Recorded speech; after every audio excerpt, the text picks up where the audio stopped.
మీ business ఏదైనా మీ ఊర్లో promotion చేయాలంటే అది సుమన్ టీవీతోనే సాధ్యం. ఇప్పుడే సంప్రదించండి.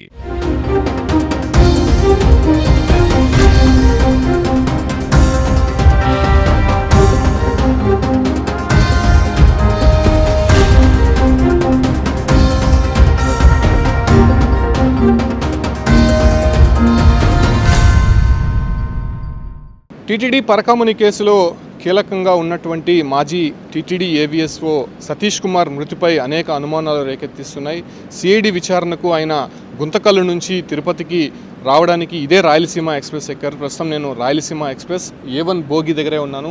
ఇదే బోగిలోనే ఆయన ప్రయాణించారు, 29వ సీటు. అయితే ఈ ఒక్క ట్రైన్లో ప్రయాణిస్తుండగానే ఆయన అనుమానాస్పద రీతిలో చనిపోయినటువంటి పరిస్థితుల్లో ప్రస్తుతం ఈ కేసు అనేది ఏపీ పోలీసులు అటు సిఐడి పోలీసులు దర్యాప్తు ముమ్మరం చేశారని చెప్పుకోవచ్చు. అటు సతీష్ కుమార్ ప్రయాణించినటువంటి ఇదే బోగి వద్ద నేనున్నాను. ఆయన 13వ తారీఖున రాత్రి 12 గంటల సమయంలో ఈ ట్రైన్ ఎక్కినట్టయితే చెప్పచ్చు. సో ఎక్కినటువంటి కొన్ని గంటల్లోనే అంటే 2 నుంచి 3 గంటల ప్రాంతంలోనే అతను చనిపోయినట్టయితే వైద్యులు ధృవీకరించారు. కాబట్టి సో ఆ రకమైనటువంటి పరిస్థితులు ఎందుకు వచ్చాయి, అసలు ట్రైన్ నుంచి ఆయన ఒకవేళ ఆత్మహత్య చేసుకోవాలనుకున్నప్పుడు ఎందుకు ట్రైన్లో ప్రయాణించాడు, సో రైలు నుంచి దాదాపు 200 అడుగుల దూరంలో ఆయన బాడీ కనిపించింది. కాబట్టి ఒకవేళ ట్రైన్ నుంచి దూకితే అతని బాడీ అంత దూరంలో పడుతుందనే విషయాలపైన కూడా ఇప్పటికే పోలీసులు దర్యాప్తు ముమ్మరం చేశారు. సీన్ రీకన్స్ట్రక్షన్ చేసినటువంటి నేపథ్యంలోనే కూడా ఇదే రాయలసీమ ఎక్స్ప్రెస్ నుంచి ఈ ట్రైన్ నెంబర్ కూడా 12794 అంటే ఈ యొక్క ట్రైన్కి సంబంధించే అతను ప్రయాణించడం జరిగింది.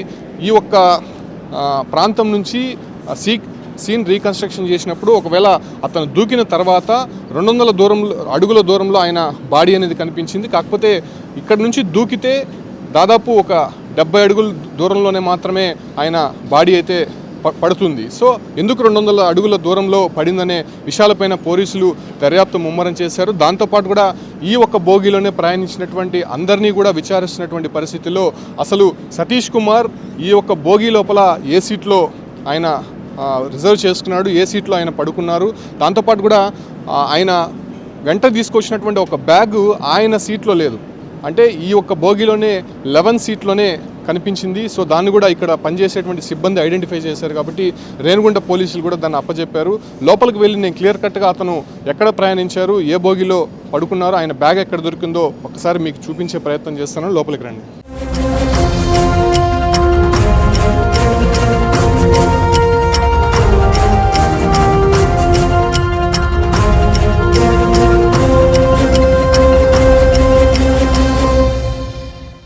గుంతకల్లు నుంచి మాజీ టీటీడీ ఏవీఎస్ఓ ప్రయాణించినటువంటి రాయలసీమ ఎక్స్ప్రెస్లోనే ఉన్నాను.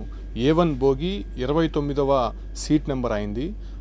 13వ తారీఖున రాత్రి ఈ ఒక్క ట్రైన్ ఎక్కినట్టయితే తెలుస్తుంది. మనం ఒక సీసీ ఫుటేజ్ కూడా చూడొచ్చు. 11 గంటల 53 నిమిషాలకి అతను తన బైక్ను గుంతకల్లు పార్కింగ్లో పార్క్ చేసిన తర్వాత ఈ ట్రైనే ఎక్కాడు. ఈ ట్రైన్ ఎక్కి తిరుపతికి వస్తుండగా అంటే పరకామణి కేసులో విచారణను ఎదుర్కొంటున్నటువంటి సతీష్ కుమారు 14వ తారీఖున విచారణకి అటెండ్ అవ్వాల్సి ఉంది. సో ఆ కేసులోనే ఈ ట్రైన్లో వస్తుండగానే ఆయన అనుమానాస్పదంగా చనిపోయినటువంటి పరిస్థితి. ప్రస్తుతం ఆయన ప్రయాణిస్తున్నటువంటి 29వ సీట్ ఇదే. సో ఈ సీట్లోనే అతను బర్త్ బుక్ చేసుకున్నాడు. బుక్ చేసుకున్న తర్వాత ఆయన గుంతకల్లో ఎక్కినటువంటి నేపథ్యంలోనే ఈ సీట్లోనే అతను రాత్రి పడుకోవడం జరిగింది. అయితే అనూహ్యంగా ఆయన వచ్చినటువంటి ఒక బ్యాగు ప్రస్తుతం మిస్టీరియస్గా మారింది. దాన్ని ఏదైతే ఇక్కడ ఉన్నటువంటి సిబ్బంది అంటే క్లీన్ చేసేటువంటి సిబ్బంది ఈ ట్రైన్ తిరుపతికి వస్తుంది కాబట్టి 14వ తారీఖున ఉదయం 6:23 సరిగ్గా రేణిగుంట రైల్వే స్టేషన్ చేరుకుంది. ఇక్కడ పనిచేసేటువంటి సిబ్బంది 11వ సీటు వద్ద అతని బ్యాగ్ని ఐడెంటిఫై చేశారు. అంటే అతను ఉనింది ఇక్కడ, అతను బ్యాగ్ని ఐడెంటిఫై చేసింది వచ్చి ఇక్కడ 11వ సీట్ దగ్గర ఇక్కడ పనిచేసేటువంటి సిబ్బంది గుర్తించారు. సో అక్కడ గుర్తించినటువంటి నేపథ్యంలోనే రేణిగుంట ఆర్పిఎఫ్ ఎవరైతే పోలీసు డిపార్ట్మెంట్కి సంబంధించి వాళ్ళు హ్యాండ్ ఓవర్ చేయడం జరిగింది. ఇది 11 సీటు. సో ఈ సీట్లోనే అతను బ్యాగ్ ఒకటి దొరికింది. మనం సీసీ ఫుటేజ్లో కూడా చాలా క్లారిటీగా చూడొచ్చు. సో ఆ బ్యాగ్ అనేది ఈ సీట్లో దొరికింది. అయితే ఆయన రిజర్వ్ చేసుకునింది రాత్రి పడుకునింది మాత్రము 29వ సీటు. ప్రస్తుతం ఇదే రాయలసీమ ఎక్స్ప్రెస్. ఇది తిరుపతి నుంచి నిజామాబాద్ వెళ్తుంది, వయా గుంతకల్లు వెళ్ళేటువంటి ట్రైన్ ఇది. సో ఈ ట్రైన్లోనే టీటీడీ మాజీ ఏవిఎస్ఓ సతీష్ కుమార్ ప్రయాణిస్తున్నటువంటి నేపథ్యంలోనే ఇదే 29వ సీటు. సో ఇక్కడ నుంచి ట్రైన్ స్టార్ట్ అయినటువంటి నేపథ్యంలోనే గుంతకల్లు ఎక్కినటువంటి సతీష్ కుమార్ 2 గంటల నుంచి 3 గంటల మధ్యలో అనుమానాస్పద రీతిలో చనిపోయినట్టయితే గుర్తించారు. సో ఇదే రాయలసీమ ఎక్స్ప్రెస్కి సంబంధించి ఆయన ప్రయాణించినటువంటి train. Suman TV ground level అసలు ఏం జరిగిందో మీకు చూపించే ప్రయత్నంలో భాగంగా రాయలసీమ ఎక్స్ప్రెస్ ఎక్కడం జరిగింది. సో ఈ ట్రైన్లో అక్కడ అతను పడుకోవడం జరిగింది, సీట్ రిజర్వ్ చేసుకొని. ఇక్కడ ఆయన బ్యాగ్ దొరికింది. అయితే ఆయన్ని ఇక్కడ నుంచి ఎందుకు ఆయన ఈ ట్రైన్ నుంచి దాదాపు ఒక 200 అడుగుల దూరంలో ఆయన మృతదేహమై కనిపించాడు. సో ట్రైన్ నుంచి అతను వెయిట్ ఉండేటువంటి ఒక బొమ్మని తయారు చేసి, హైట్ ఉండేటువంటి బొమ్మను తయారు చేసి ఈ ట్రైన్ నుంచి విసిరే ప్రయత్నం, అంటే అక్కడ సీన్ రీకన్స్ట్రక్షన్ చేసేటువంటి ప్రయత్నం కూడా అక్కడ పోలీసులు, రైల్వే అధికారులు చేశారు. చెన్నై ఎగ్మోర్ నుంచి వస్తున్నటువంటి ఒక్క ట్రైన్లో ఆయన బాడీకి సంబంధించినటువంటి మొత్తం వెయిట్, హైట్ ఉండేటువంటి ఒక బొమ్మను తయారు చేసి ఈ ఒక ట్రైన్ నుంచి కిందకు విసిరేస్తే ఎంత దూరంలో పడుతుంది, ఒకవేళ ఆయన దూకి ఆత్మహత్య చేసుకొని ఉంటే ఇక్కడ నుంచి దూకిన తర్వాత ఎంత దూరంలో బాడీ పడే అవకాశం ఉంటుందనే దానిపైన ఒక ఎక్సర్సైజ్ చేశారు. కాకపోతే ఇక్కడ నుంచి అతను దూకిన తర్వాత అతి కొద్ది దూరంలోనే, దాదాపు చాలా తక్కువ దూరంలోనే ఆయన బాడీ పడడం జరిగింది. అయితే అక్కడ ఉన్నటువంటి సీన్ అంటే సతీష్ కుమార్ డెడ్ బాడీ పడింది ఇక్కడ నుంచి దాదాపు 200 అడుగుల దూరంలో పడింది. సో ఇక్కడ నుంచి ఆయన దూకిన తర్వాత దాదాపు చాలా దూరం వరకు ఆయన బాడీ అయితే కనిపించింది. కాకపోతే ఇది దగ్గరలోనే ఆయన పడినట్టు ఆ బొమ్మ అయితే చాలా క్లారిటీగా కనిపించిందని చెప్పుకోవచ్చు. ఇదే బోగిలోనే ఆయన ప్రయాణించారు. అయితే అకస్మాత్తుగా ఎందుకు ఆయన మృతదేహమై కనిపించాడో అర్థం కానటువంటి సిచ్యువేషన్ అయితే కనిపిస్తోంది. ప్రస్తుతం ఇదే కేసు పైన విచారణ జరుగుతోంది ముమ్మరంగా. అటు సిఐడి పరకామణిలో ఉన్నటువంటి డీజీ రవిశంకర్ అయ్యంగార్ కూడా వెంటనే ఆయన చనిపోయినటువంటి నేపథ్యంలోనే అటు గుంతకల్లుకు వెళ్ళారు. అక్కడ స్పాట్కి వెళ్ళి పరిశీలించారు. దాంతోపాటు కూడా అక్కడ ఉండేటువంటి రైల్వే సిబ్బంది కావచ్చు, లేదంటే ఆయన ట్రైన్ ఎక్కినటువంటి సీన్స్, అక్కడ ఆయన తిరిగినటువంటి ప్లేసెస్, ఆయన ఫోన్ కాల్ డేటా ఆధారంగా ఎక్కడెక్కడ వెళ్ళారు, ఎవరెవరితో మాట్లాడారని దానిపైన కూడా ఇప్పటికే కంప్లీట్ డీటెయిల్స్ తీసుకుంటున్నారు. కాబట్టి సో ప్రస్తుతం ఈ రాయలసీమ ఎక్స్ప్రెస్లో 13వ తారీఖు రాత్రిన ఎవరెవరు ప్రయాణించారు అనే దానిపైన కూడా ఇప్పటికే ఒక లిస్టు తీసినటువంటి పరిస్థితి. ఈ బోగిలో ఉన్నటువంటి వారందరినీ కూడా కంప్లీట్గా లిస్టు తీసి వాళ్ళ వివరాలు సేకరించి వాళ్ళ దగ్గర నుంచి కొంత ఇన్ఫర్మేషన్ తీసుకునేటువంటి ప్రయత్నం పోలీసులు చేస్తున్నారు. ఎందుకంటే ఈ ఒక్క సతీష్ కుమార్కి సంబంధించి మొదటగా హత్యగా ప్రాథమికంగా నిర్ధారించారు కాబట్టి సో దానికి సంబంధించి ఇప్పటికే హత్య కేసుగా నమోదైంది. ఎందుకంటే వాళ్ళ కుటుంబ సభ్యులు కూడా చెప్పినటువంటి నేపథ్యంలోనే దాన్ని హత్య కేసుగా నమోదు చేశారు కాబట్టి సో దానికి సంబంధించి చాలా వివరాలు రాబట్టేటువంటి ప్రయత్నం చేస్తున్నారు. ఎందుకంటే ఆయన బ్యాగ్లో పిస్టల్ కూడా ఉండేటువంటి అవకాశం ఉంటుంది. ఎందుకంటే ఆయన ఇన్స్పెక్టర్గా పనిచేస్తున్నారు కాబట్టి రైల్వే డిపార్ట్మెంట్లో ఆయన దగ్గర ఖచ్చితంగా పిస్టల్ ఉంటుంది. సో అది ఎక్కడికి పోయింది, ఇప్పుడు ఆ బ్యాగ్ అయితే హ్యాండ్ ఓవర్ చేశారు కానీ కంప్లీట్ డీటెయిల్స్ అయితే తెలియాల్సి ఉంది. అయితే ఈ ఒక్క 29వ కోచ్లో ఇక్కడ ఆయన ఉన్నాడు కాబట్టి సో ఇక్కడ ఈ ఒక్క పరిసర ప్రాంతాల్లో ఉన్నటువంటి ప్యాసింజర్స్ ఎవరైతే ఉన్నారో ఆయనతో పాటు ఎవరెవరు ప్రయాణం చేశారు, ఇక్కడ ఆయనతో ఎవరైనా కాంటాక్ట్ అయ్యారా, మాట్లాడే ప్రయత్నం చేశారా అనే దానిపైన కూడా ఇప్పటికే ఇన్వెస్టిగేషన్ కంటిన్యూ అవుతుంది. కాబట్టి దానిపైన పూర్తి వివరాలు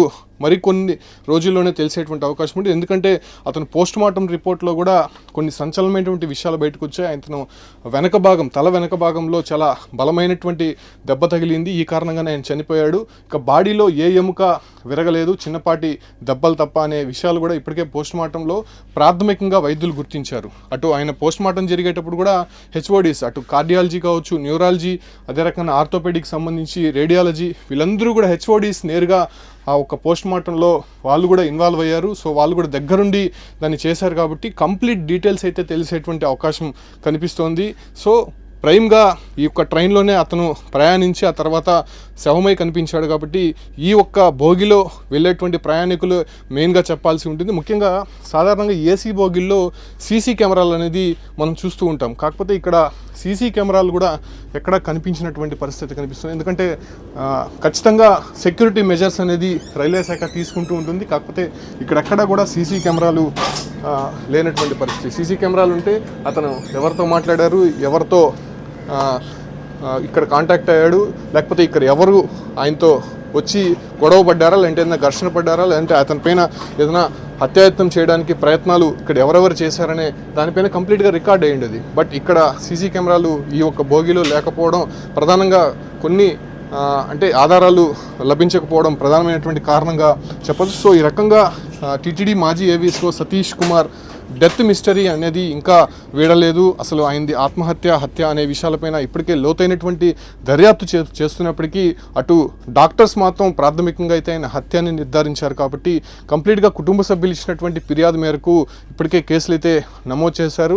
ఆయన బ్యాగ్ కూడా పరిశీలిస్తున్నటువంటి నేపథ్యంలో ఆయన దగ్గర ఇన్స్పెక్టర్ కాబట్టి పిస్టల్ ఉంటుంది. ఆ పిస్టల్ ఏమైంది, అసలు ఉందా లేదా అనే విషయాలపైన కూడా రేణిగుంట పోలీసులకి ఆ ఒక బ్యాగ్ని ఇక్కడ పనిచేసేటువంటి సిబ్బంది ఇచ్చారు. కాబట్టి దానిపైన కూడా దర్యాప్తు జరుగుతోంది. ప్రస్తుతం ఈ ఒక్క కేసుకి సంబంధించే అటు సీసీ ఫుటేజ్ అనేది కొంత పోలీసుల దగ్గర ఉంది. కాబట్టి అక్కడ ఉండేటువంటి ప్రయాణికుల్ని రైల్వే సిబ్బందిని కావచ్చు, అంటే ఆయన కాల్ డేటాకు సంబంధించి కొన్ని పరిశీలిస్తున్నటువంటి పరిస్థితి.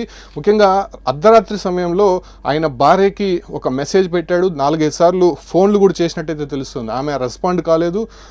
ఈవెన్ మిడ్ నైట్ కావడంతో ఆమె నిద్రలోకి వెళ్ళి ఆమె ఫోన్ తీయలేకుండా పోయిండొచ్చు. కాకపోతే ఒక మెసేజ్ కూడా పెట్టాడు. నాకు ఇక్కడ డిస్కంఫర్ట్గా ఉందని చెప్పి కూడా ఆయన ఒక మెసేజ్ పంపించినట్టు పోలీసులు కూడా ఐడెంటిఫై చేశారు. కాబట్టి దీనిపైన కంప్లీట్ ఇన్వెస్టిగేషన్ అయితే జరుగుతుంది. ప్రస్తుతం ఆయన ప్రయాణించినటువంటి రాయలసీమ ఎక్స్ప్రెస్లోనే మనం ఉన్నాం. ఇక్కడ ఉండేటువంటి ప్రయాణికులను కూడా ప్రస్తుతం విచారిస్తున్నటువంటి పరిస్థితి అయితే కనిపిస్తుంది.